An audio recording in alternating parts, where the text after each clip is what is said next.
కొంచెం మాటలు అవి ఇవి మీ పెళ్ళాం ఇలా చేసింది అలా చేసింది అనడం. అయ్యో. అలా చేయడం వల్ల మా హస్బెండ్ కొంచెం నాతో మంచిగా ఉండేవాళ్ళు కాదు సార్. కొన్ని రోజులు అయ్యాక కూడా అలానే సేమ్ రిపీట్ అవుతా ఉంటే నేను ఇంకా సరే విడిపోదాం అనేసి విడిపోయాను సార్. కొన్ని రోజులు మంచిగా ఉంటారు సార్, మళ్ళీ తర్వాత సేమ్ రిపీట్ చేస్తారు. వీళ్ళ వల్ల నాకు విడిపోవాల్సి వచ్చింది సార్. నైట్ రాకపోవడం, 1-2 నైట్ అలా వస్తారు సార్. భర్తతో టైం స్పెండ్ చేయకపోతే ఎలా ఉంటుంది సార్? రోజంతా పొద్దున్న నుంచి రాత్రి వరకు నేను ఒక్కదాన్నే ఉంటాను సార్ ఇంట్లో. మరి ఏమనుకున్నావు అమ్మా, బిజినెస్ చేసే వ్యక్తి అంటే కనుక మరి అలాంటప్పుడు ఎవరైనా రిటైర్ అయిన వాళ్ళని చేసుకోవాల్సిందేమో కదమ్మా. ఇది కూడా ఇలానే, అది కూడా అలానే కాదమ్మా. ఇది కాకుండా ఏమైనా సమస్యలు ఉన్నాయా? అఫేర్ ఉన్నట్టు తెలిసింది సార్. అడిగితే నేను ఇంతే, నేను ఉండు ఇంట్లోనే అది ఇదని అనేసి చెప్పేవాళ్ళు సార్. నువ్వు నోరు మూసుకొని ఇంట్లో ఉండు అంతేనా? ఎక్స్ హస్బెండ్ అయినా కొంచెం ఎలా అంటే నా గురించి ఆలోచించేవాళ్ళు మేడం, కానీ ఈయన అలా కాదు మేడం. సెకండ్ లైఫ్ నాకు సెట్ అవ్వట్లేదు అని అనిపిస్తుంది సార్. ఇప్పుడు తక్షణ కర్తవ్యం ఏంటి? ఆ పెళ్లి బాగుందా, ఈ పెళ్లి బాగుందా అంటే కనుక ఆ డ్రెస్ బాగుందా, ఈ డ్రెస్ బాగుందా అన్నట్టు అనుకోవటం కాదమ్మా. ఇది జీవితాలు. ఇది అది తెలుసో తెలియకో అక్కడ తప్పు జరిగితే ఇప్పుడు ఉండేటటువంటి సమస్య తెలిసి చేసినటువంటి తప్పు అయిపోతుంది. ఇద్దరు మగాల్ని అస్సలు కంపేర్ చేయొద్దు. అది వినటానికి ఊహించుకోవటానికి కూడా చాలా చండాలంగా ఉంది.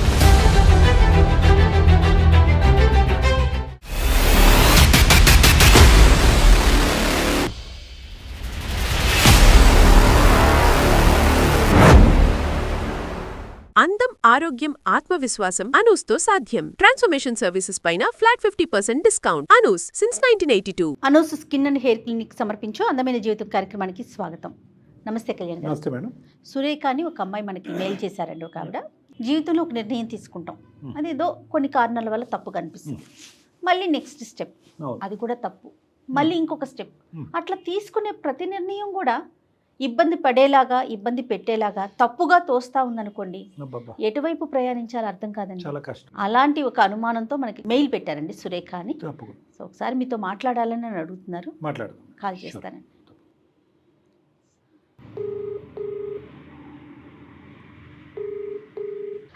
హలో, నమస్తే అండి. సురేఖ గారా మాట్లాడేది? అవునండి, మీరెవరు? నేను జయానండి, సుమన్ టీవీ అందమైన జీవితం ప్రోగ్రామ్ నుంచి కాల్ చేస్తున్నాను. ఓ మేడం, నమస్తే మేడం. నమస్తే అమ్మా, నమస్తే. మీరేనా మెయిల్ చేసింది? అవును మేడం, నేనే మెయిల్ చేశాను మేడం. ఓకే ఓకే అమ్మా, నాతో పాటు డాక్టర్ కళ్యాణ్ చక్రవర్తి గారు ఉన్నారు. ఒక్కసారి మీరు మెయిల్లో పెట్టిన విషయాన్ని డాక్టర్ గారికి వివరించండి. Okay madam, thank you so much. Hello Surekha.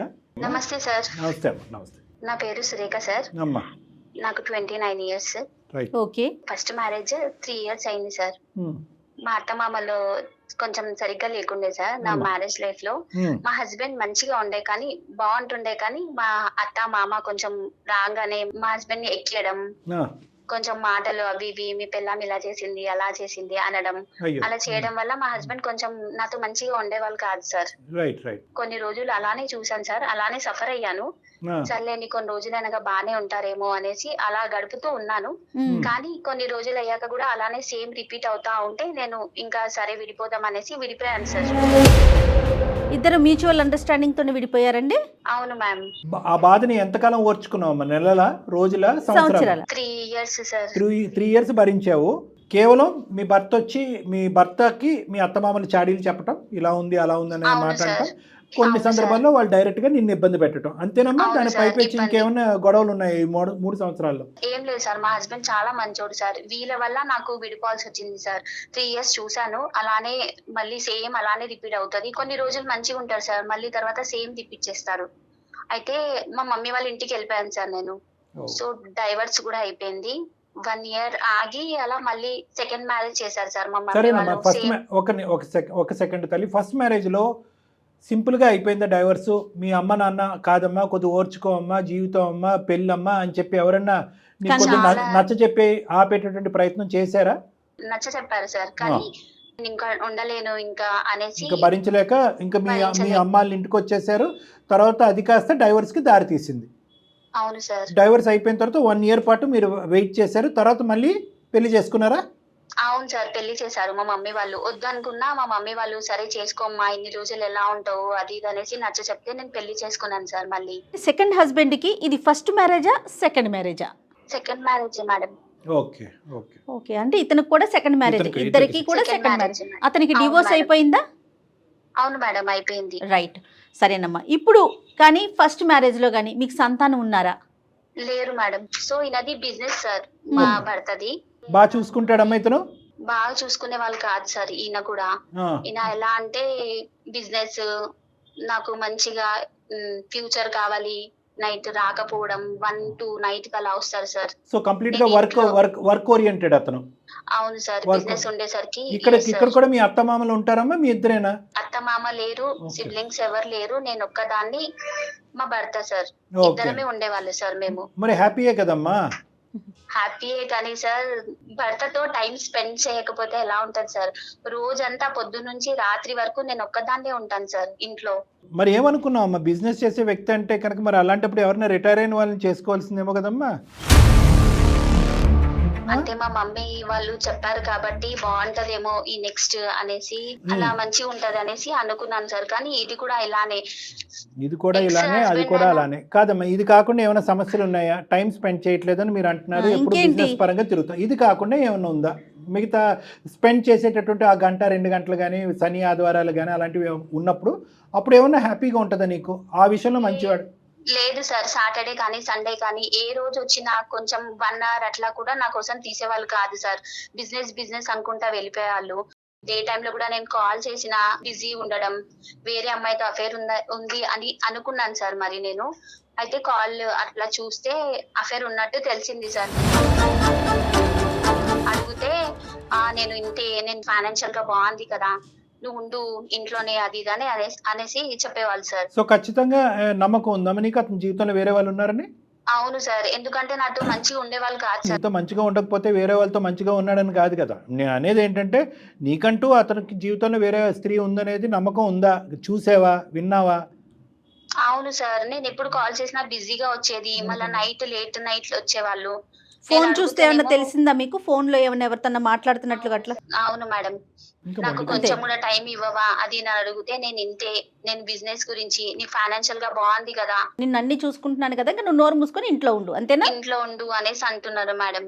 Ex husband అయినా కొంచెం ఎలా అంటే నా గురించి ఆలోచించే వాళ్ళు మేడం, కానీ ఈయన అలా కాదు మేడం. సరేనన్న, తర్వాత అమ్మా ఇంకా ఏమైనా కొట్టడం అలాంటివి ఏమైనా జరిగినాయమ్మా? తాగే అలవాటు కానీ ఇలాంటివి ఏమైనా ఉన్నాయి? చెడు లేదు అలవాటు? సార్, చెడు అలవాటు ఏమి లేవు సార్. కానీ ఇది ఒకటే, అమ్మాయి కొంచెం అలా కాల్ చేయడం అలా చేసుకోవడం వల్లనే ఇవే ఇబ్బంది పడినాను సార్ నేను. ఇప్పుడు ఎంతకాలం అయిందమ్మా పెళ్ళి? 1 year అయింది సార్. నువ్వు నీ భర్తతో మాట్లాడిపించాలి అనుకుంటే అతను అంటే అతను నిజంగా ఎవరైనా ఉన్నారు అతని జీవితంలో నిజంగా కావాలని నెగ్లెక్ట్ చేస్తున్నాడు, ఓకే పనిలో బిజీ, బిజినెస్ లో బిజీ వద్దు అంటే సార్, మా వద్దా? హస్బెండ్ తో మాట్లాడితే ఇప్పుడు సరే. ఆయనకి తెలియకుండా నేను మీకు మెయిల్ చేశాను సార్ మాట్లాడడానికి రైట్ అనేసి. ఓకే మళ్ళీ ఇది ఇష్యూ అయిపోతది సార్, మళ్ళీ నాతో మళ్ళీ గొడవ పెట్టుకుంటారు. ఫస్ట్ అవును. లైఫ్ నాది ఇలా అయిందంటే మళ్ళీ సెకండ్ లైఫ్ కూడా ఏం చేయాలో అర్థం అవ్వట్లేదు సార్. నాకు ఏడుపు వస్తుంది, ఆ హస్బెండ్ బాగుంటుండే, సెకండ్ లైఫ్ నాకు సెట్ అవ్వట్లేదు అని అనిపిస్తుంది సార్. పర్ఫెక్ట్ అమ్మా. ఇది- సరే ఇప్పుడు కానీ దీనికోసమే- దానికి మేము ఎలాగా Help హెల్ప్ చేయగలం? చేయగలం? మీరే పరిష్కారం ఇవ్వాలి సార్. ఏం చేయాలి ఏంటి నాకు ఏం అర్థం అవ్వట్లేదు సార్. ఈ లైఫ్ అంటేనే పిచ్చి లేస్తుంది సార్ నాకు. అప్పుడేమో మా అత్త, ఫస్ట్ లైఫ్ అయితే మా అత్త మామల వల్ల స్పాయిల్ చేసుకున్నాను సార్, భర్త బాగున్నాయి. ఇప్పుడు సెకండ్ లైఫ్ అంటే ఈయన టైం ఇవ్వక నేను ఒక్కదాన్నే ఇంట్లో ఒక్కదాన్నే ఉండి ఇట్లా పిచ్చి లేస్తుంది సార్. ఫస్ట్ దాంట్లో నువ్వు తెలిసి బయటకు వచ్చావా తెలియక బయటకు వచ్చావా నాకైతే తెలియదమ్మా. అది గొప్పగా ఉంది, ఆ పెళ్లి గొప్పగా ఉందని నేను అనట్లేదు, కానీ వాస్తవానికి మేము చూసేటటువంటి, నేను జయ మేడం మా అనుభవంతో చెప్తున్నాము, మేము చూసేటటువంటి చాలా కేసెస్తో పోల్చుకుంటే, సరే సార్ మీరు చాలా ఎక్స్ట్రీమ్ కేసెస్ చూస్తారు, అందరూ కూడా అంత ఎక్స్ట్రీమ్ సిచ్యువేషన్స్ ఉండవు కదా అని మీరు అనొచ్చు, కానీ ఆ ఒక్క ఇష్యూ ఏదంటే అత్తమామలు భర్తకు చాడీలు చెప్పి భర్త వచ్చి నన్ను అడుగుతున్నాడు, లేదంటే అత్తమామలకి సర్ది వాళ్ళని నచ్చజెప్పి వాళ్ళని శాంతింపజేయలేకపోతున్నాడు అనే ఒక్క సబ్జెక్ట్ తప్ప అక్కడ ఏమీ లేదు. ఇప్పుడు కొంచెం నేను అర్థం చేసుకొని అదే ఇంకా కొన్ని అడ్జస్ట్ రోజులు అయినట్లయితే అది బాగుందేమో అనిపిస్తుంది. అనిపిస్తుంది సార్. అవును అవును మేడం. కానీ ఒక్క పాయింట్ నేను చెప్తున్నానమ్మా, నువ్వు ఆ ఒడ్డుకి వచ్చేసావు, నువ్వు ఇంకా అయిపోయింది. ఈ ఒడ్డుకు వచ్చేసావు, ఇంకా అక్కడ తెరదించేసాయి. అది ఇప్పుడు నువ్వు డైవర్స్ తీసుకున్నంత మాత్రాన, చాలా మంది ఆడవాళ్ళు అంటూ ఉంటారు, డైవర్స్ తీసుకున్నంత మాత్రాన నేను మానసికంగా ఆ పెళ్లి నుంచి డిస్కనెక్ట్ అవ్వట్లేదండి, పేపర్ మీద సంతకం పెట్టినంత మాత్రాన మనసులో ఉండే భావాన్ని ఆలోచనని చెరిపేలాపోతున్నాను అని అంటారు. కానీ తప్పదు. ఎందుకు అంటే కనుక నువ్వు 1 year గ్యాప్ తీసుకున్నావు. 1 year గ్యాప్ తీసుకున్న తర్వాత ఇంకో జీవితాల్లోకి ప్రవేశించావు. ఇప్పుడు ఈ జీవితంలో కూడా నీకు ఒక ఛాలెంజ్ వచ్చింది, కాదనట్లేదు. ప్రతి జీవితం ఒక ఛాలెంజ్, అది ఫస్ట్ మ్యారేజ్ అయినా సెకండ్ మ్యారేజ్ అయినా కూడా. కానీ ఇప్పుడు నువ్వు ఇక్కడ నిలబడుతూ ఇక్కడ ఉన్నటువంటి సమస్యకి పరిష్కారం వెతుక్కోకుండా అక్కడ ఉన్నటువంటి జీవితం బాగుండేదేమో, నేను అనవసరంగా అటు నుంచి ఇటు వచ్చాను అని అనుకుంటే కనుక నువ్వు అటు ఇటు కాకుండా అయిపోతావు. ఇప్పుడు తక్షణ కర్తవ్యం ఏంటి? ఆ పెళ్లి బాగుందా, ఈ పెళ్లి బాగుందా అంటే కనుక ఆ డ్రెస్ బాగుందా, ఈ డ్రెస్ బాగుందా అన్నట్టు అనుకోవటం కాదమ్మా. ఇది జీవితాలు. ఎక్కడైతే నువ్వు ఉన్నావో ఆ పెళ్ళికి తగ్గట్టుగా, ఆ మనుషులకు తగ్గట్టుగా, ఆ సమస్యకు తగ్గట్టుగా నిన్ను మౌల్డ్ చేసుకోవటం అనేటటువంటిది ఇంపార్టెంట్. నువ్వు ఇక్కడ నిలబడి ఈ సమస్యకు నువ్వు పరిష్కారం ఎందుకు ఎత్తకలేకపోతున్నావో తెలుసా? ఇక్కడ నిలబడిన తర్వాత అట్లీస్ట్ ఆ భర్త క్యారెక్టర్ బాగుంది కదా, అట్లీస్ట్ ఆ భర్త నాతో సాఫ్ట్వేర్ ఇంజనీర్ కాబట్టి 6 వచ్చేసి నా పక్కన కూర్చునేవాడు కదా అని నువ్వు కంపేర్ చేసుకుంటున్నావు. కాబట్టి ఇక్కడ నీ భర్తను ఎలా మార్చుకోవాలి, ఇతనితో ఏ విధంగా మాట్లాడాలి, ఇతనికి ఏదైనా ఒక చెడు అలవాటు ఉంటే కనుక ఏ విధంగా అలవాటు నుంచి అతన్ని తప్పించాలనే ఆలోచన నువ్వు శ్రద్ధగా పెట్టలేకపోతున్నావు. సో ఫస్ట్ ఆఫ్ ఆల్ నువ్వు నేర్చుకోవాల్సింది ఏంటంటే, చాలా మంచి పని చేస్తావు ఈరోజు మీ భర్తతో కాకుండా డైరెక్ట్ నీతోనే మాట్లాడుతావు. ఎందుకంటే ఇలాంటి అంశం తీసుకెళ్తే కనుక 20% కాస్త ప్రాబ్లం అందమైన జీవితం వల్ల 100% ప్రాబ్లం అయిపోతుంది. వాళ్ళకి ఎందుకు చెప్పు, ఇది మన ఇద్దరం కూర్చొని మాట్లాడుకునే సమస్య కదా, పబ్లిక్ ఎందుకు చేసావని చెప్పి. ఎందుకంటే ఈరోజు నీ భర్తను నిలదీసింది లేదు, నీ భర్తతో మాట్లాడింది లేదు, నీ భర్తను సరిదిద్దే ప్రయత్నం లేదు, బయట వాళ్ళని ఎవరిని ఇన్వాల్వ్ చేసింది లేదు. సింపుల్గా నువ్వు ఏయా బియా, ఏ ఈజ్ బెటర్ కదా బీ కంటే, అరే నేను ఎందుకు వచ్చేసాను లెట్ మీ ఆస్క్ అంటే కనుక మేము ఇప్పుడు అమ్మ ఏ ఈజ్ బెటర్ బీలోంచి బయటకు వచ్చాయని మేము చెప్పలేము. తెలుసో తెలియకో అక్కడ తప్పు జరిగితే ఇప్పుడు ఉండేటటువంటి సమస్య తెలిసి చేసినటువంటి తప్పు అయిపోతుంది. మానసికంగా పరిష్కారం ఫస్ట్ ఎతకండి, ప్రాక్టికల్ పరిష్కారం తర్వాత చెప్తాను. 2 పరిష్కారాలు ఉంటాయి. ఫస్ట్ ఇమోషనల్ పరిష్కారం ఉంటుంది, రెండోది ప్రాక్టికల్ సొల్యూషన్ ఉంటుంది. ఇమోషనల్ పరిష్కారం ఏంటంటే కనుక this is the best marriage for me, ఇది దేవుడు నిర్ణయించినటువంటి ఒక గొప్ప పెళ్ళి, ఈ పెళ్ళిలోనే నా జీవితం ఉంది, 600 100 నేను దీన్ని సరిదిద్దుకుంటాను, దీంట్లోనే నమ్మకంగా ఉంటాను, మనస్ఫూర్తిగా నా భర్తను ప్రేమిస్తాను అని చెప్పి ఒక మానసిక పరమైనటువంటి ఒక స్థిరత్వాన్ని నువ్వు మెంటల్గా బిల్డప్ చేసుకోవటం అనేది ప్రధానమైన సూత్రం. కంపారిజన్గా పదే నీకు ఆలోచన వచ్చినా, పాత భర్త గురించి జ్ఞాపకాలు వచ్చినా, అతను బెటర్ వచ్చినా కూడా దాన్ని ఆదిలోనే తొక్కేసేయాలి, ఆలోచన కానీ ఆ ఊహను కానీ. చాలా ప్రమాదం అది. ఇక్కడ ఉన్నటువంటి సమస్యలో ఒకటి వాస్తవం ఉంది, ఒకటి ఊహాజనకం ఉంది. వాస్తవం ఏంటంటే కనుక నా భర్త బిజినెస్ పరంగా వర్కాలిక్ అయిపోయి నాతో ఎక్కువ టైం స్పెండ్ చేయట్లేదు. చాలా కామన్. ఈ రోజుల్లో ఉండే హైదరాబాద్ లాంటి సిటీలో ఉన్న కాంపిటీషన్, బిజినెస్ పరమైన కాంపిటీషన్ ఉండండి. రిసెషన్ టైంలో రకరకాల కొత్త స్టార్టప్స్ రావటం ఉండండి. ఏ ఇండస్ట్రీలో మీ భర్త ఉన్నాడో నేను అడగలేదు, కానీ నేనేమంటున్నానంటే విపరీతంగా కాంపిటీషన్ పెరిగిపోయింది. లేదంటే నా భర్త బిజీగా ఉన్నట్టుగా నటిస్తున్నాడు, వర్క్ పరమైనటువంటి బిజీ కాకుండా సోషల్ బిజీనెస్ కూడా ఎక్కువైపోయింది, అక్కడ టైం స్పెండ్ చేస్తున్నాడు, నాతో టైం స్పెండ్ చేయట్లేదంటే అది వేరే విషయం. అతను ఇంతకుముందు మ్యారేజ్లో ఎన్నో అవస్థలలోనే ఈరోజు వచ్చి ఆ గత జీవితాన్ని మర్చిపోయి మళ్ళీ బిజినెస్ మీద ఫోకస్ చేసుకుంటూ ఆ ఆలోచన నుంచి డైవర్ట్ చేసుకుంటూ పగలనక రాత్రనక కష్టపడతాడు. నువ్వు ఇంట్లో కూర్చొని నువ్వేం చేస్తున్నావమ్మా? అతను కరెక్టే, ఇతను కరెక్టే అని చెప్పి అలా అనుకోవటం కంటే నువ్వు కూడా బిజీ అవ్వచ్చుగా, ఇద్దరు స్థిరపడచ్చుగా. అది నెంబర్ 1. ఇది వాస్తవపరమైనటువంటి అంశం. లేదండి ఆ బిజినెస్ వల్ల నాకు క్వాలిటీ ఆఫ్ టైం రావట్లేదు, నేను సంతోషంగా అతనితో కాలం గడపలేకపోతున్నాను అంటే కనుక ఒక మంచి అవకాశం చూసుకుని, ఒక మంచి సమయం చూసుకుని అతనితో చాలా మంచిగా మాట్లాడు.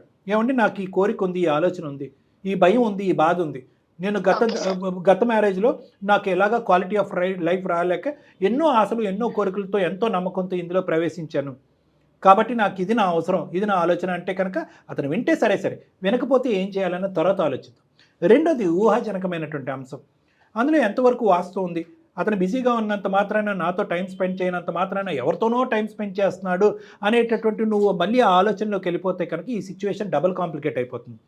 ఫస్ట్ అది సెకండరీ ఇష్యూ, అది తీసి పక్కన పెట్టేసాడు. దాని గురించి అదే ప్రధానంగా ముందుకు తీసుకొచ్చి మాట్లాడేవనుకో, నాతో టైం స్పెండ్ చేయట్లేదు, నాకు టైం ఇవ్వట్లేదు అంటే కనుక మీరు ఎక్స్ అనే ఆమెకి టైం ఇస్తున్నారేమో అని చెప్పి నీ దగ్గర ఒక తాడు బంగారం లేనటువంటి, ఒక ఆధారం లేనటువంటి ఒక ప్రశ్నకి అతను కంప్లీట్గా మీ ఇద్దరి మధ్యన ఉండే నమ్మకం నశించిపోతుంది. తొందరపాటుతనం అనేది అస్సలు పనికిరాదు. నెంబర్ 1. నెంబర్ 2 ఏంటంటే కంక్లూజన్స్కి రావద్దు, క్లైమాక్స్కి రావద్దు, ఇది వర్కౌట్ అవున మ్యారేజ్ అని చాలా తొందరగా కంక్లూజన్ అది ఉండేసరికి దీన్ని కంపేర్ చేసుకుంటుందండి అదే మీరు మేడం. అన్నట్లుగా డాక్టర్ గారు. Correct. Second marriage is 10 times more challenging than first marriage. Second మ్యారేజ్లో 10 రెట్లు ఛాలెంజెస్ ఉంటాయి ఫస్ట్ మ్యారేజ్తో పోల్చుకుంటే. అది ఎవరిని అంటారు? ఎందుకు? ఎందుకంటే అతను ఒక సముద్రం ఇది ఇక్కడికి వచ్చాడు, నువ్వు నానా ఒడిదొడుకులు నానా కష్టాలు అనుభవించి ఇక్కడికి వచ్చావు. మీరిద్దరూ సెటిల్ అవటానికే, ఒకరు అర్థం చేసుకోవటానికే, ఒక ప్లాట్ఫామ్ మీదకు వచ్చి ముందుకు వెళ్ళటానికే మినిమం 2 years 3 years పడుతుంది. సో నాకు కావాల్సింది నీ సైడ్ నుంచి ఏంటంటే don't go back into the past, చరిత్రలోకి వెళ్ళొద్దు. Okay sir. నెంబర్ 2, ఇద్దరు మగాల్ని అస్సలు కంపేర్ చేయొద్దు. అది వినటానికి ఊహించుకోవటానికి కూడా చాలా చండాలంగా ఉంటుంది. అది గతం స్టోరీ, అది క్లోజ్ అయిపోయినటువంటి స్టోరీ. అందులో మంచి ఉండేదేమో దీనికంటే అంటే కనుక అది చాలా చండాలంగా ఉంటుంది, వినటానికి కూడా బాగుండదు, ఊహించుకోవటానికి అస్సలు కరెక్ట్ కాదు. అది కంప్లీట్గా కట్ చేసి ఆ ఊహ ఆలోచన ఆవగింజంతా కూడా నీ బ్రెయిన్లోకి రాకుండా జాగ్రత్త పడు. ఇది నెంబర్ 2.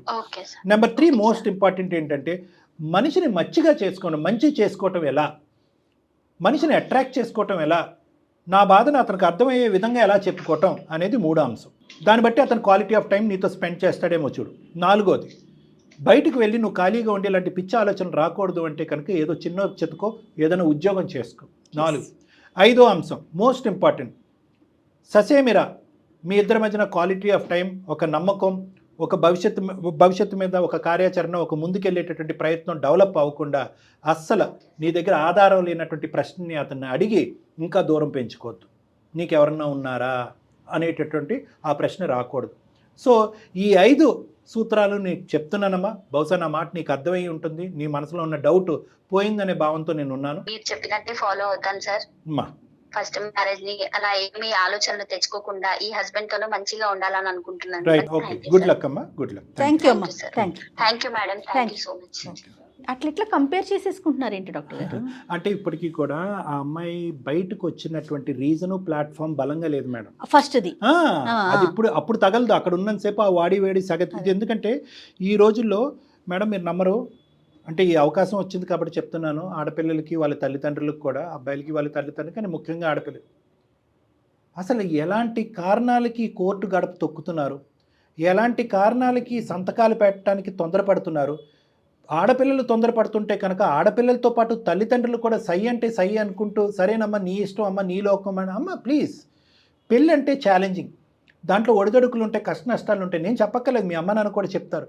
కొద్దిగా ఓపిక, కొద్దిగా సమయం, కొద్దిగా ఓర్పు. ఇక్కడ అమ్మ నాన్న చూసుకున్నట్టుగా చంకనెత్తుకుని అందరూ తిప్పుతారు అనుకుంటారా? అత్తమామలు అంటే కనుక కొద్దిగా ఆజమాయిషి ఉంటుంది, కొద్దిగా అధికారం చెలాయించే ప్రయత్నం ఉంటుంది, మా మాట నెగ్గాలి అనేటటువంటి ప్రయత్నం ఉంటుంది. పెళ్ళైన కొత్తలో నా కొడుకుని నా దగ్గర పెట్టుకోవాలి అనేటటువంటి తపన కోరిక అత్తమామలకు ఉంటుంది. కొద్దిగా ఓర్పు. లేదమ్మా మా అత్తమ్మ ఇలా ఉంది, నన్ను అవమానించింది, మా అమ్మ అయితే ఇలా కాదు అంటే ఎల్లకాలం అమ్మతో పాటే ప్రయాణమా? అత్తలు వద్దా, మామలు వద్దా, వాళ్ళ తల్లిదండ్రులు కాదా? కాబట్టి నేను అనేది ఏంటంటే ఈరోజు సురేఖ విషయంలో మనం జాగ్రత్తగా గమనించండి. ఒక మ్యారేజ్ డిస్టర్బ్ అవుతే కనుక అకారణంగా చిన్న అసలు అనవసరమైనటువంటి కారణాలకి ఒక మ్యారేజ్ చెడగొట్టుకుంటే కనుక ఈరోజు సురేఖ స్థానంలో చాలామందికి వెళ్ళిపోవడానికి అవకాశం ఉంటుంది. ఎందుకంటే ఈరోజు ఆ అమ్మాయి ఎందుకు కంపేర్ చేసుకుంటుందంటేనండి, అక్కడ బలమైనటువంటి కారణం లేదు. సంతకం పెట్టినంతసేపు ఆ అమ్మాయి తర్జన భర్జనలోనే ఉంది. లాస్ట్ 1 year పాటు తర్జన భర్జనలోనే ఉంది. ఆ కన్ఫ్యూజన్ ఎప్పుడు క్లియర్ అయిందో తెలుసా? సెకండ్ వచ్చినటువంటి హస్బెండ్తో సెకండ్ ఉండేటటువంటి మ్యారేజ్లో కూడా దానికి మించినటువంటి సమస్య వచ్చేటప్పటికి అరే ఇదేంట్రా దేవుడు అంటది. యూటర్న్ లేదండి, ఇటువంటి సమస్యలకు యూటర్న్ లేదు. ఏదంటారు చూడండి, చిన్న గీత ముందు పెద్ద గీత అన్నట్లుగా అంతే, దాన్ని దీంతో కంపేర్ చేసేసుకుంటుంది. కాబట్టి ఎప్పుడు కూడా ఒకటే గుర్తుపెట్టుకోండి, is it a reversible or a solution based ప్రాబ్లమా కాదా అనేది ఒక్కసారి ఆలోచించండి. పిల్లలు పెద్దలు అందరూ కూడా ఈ సమస్యకి పరిష్కారం ఉందా, కటింగ్ ఒక్కటే దీనికి సొల్యూషనా, సంతకాలు పెట్టి నీ దారి నీది నా దారి అనుకోవటమే సొల్యూషనా? పెళ్ళి చాలా పవిత్రమైనటువంటిదండి. సమస్య లేనటువంటి పెళ్ళి లేదు, తలనొప్పి లేనటువంటి మ్యారేజ్ లేదు, కఠినంగా వ్యవహరించేటటువంటి అత్తమామలు లేనటువంటి పెళ్ళి లేదు. ఇవన్నీ భరిస్తేనే జీవితం. ఎస్, చాలా బాగా చెప్పారు డాక్టర్ గారు. అసలు ఒకసారి రమ్మంటే బెటర్ ఏమో అనిపించింది మిమ్మల్ని కలిస్తే కూడా పర్సనల్గా. ఓకే, కలిస్తే బాగుంటుందంటే నేను తర్వాత అయినా తనకి కాల్ చేసి చెప్తాను. తప్పకుండా. నమస్తే. అందం, ఆరోగ్యం, ఆత్మవిశ్వాసం అనూస్తో సాధ్యం. ట్రాన్స్ఫర్మేషన్ సర్వీసెస్ పైన ఫ్లాట్ 50% డిస్కౌంట్. అనూస్ సిన్స్ 1982.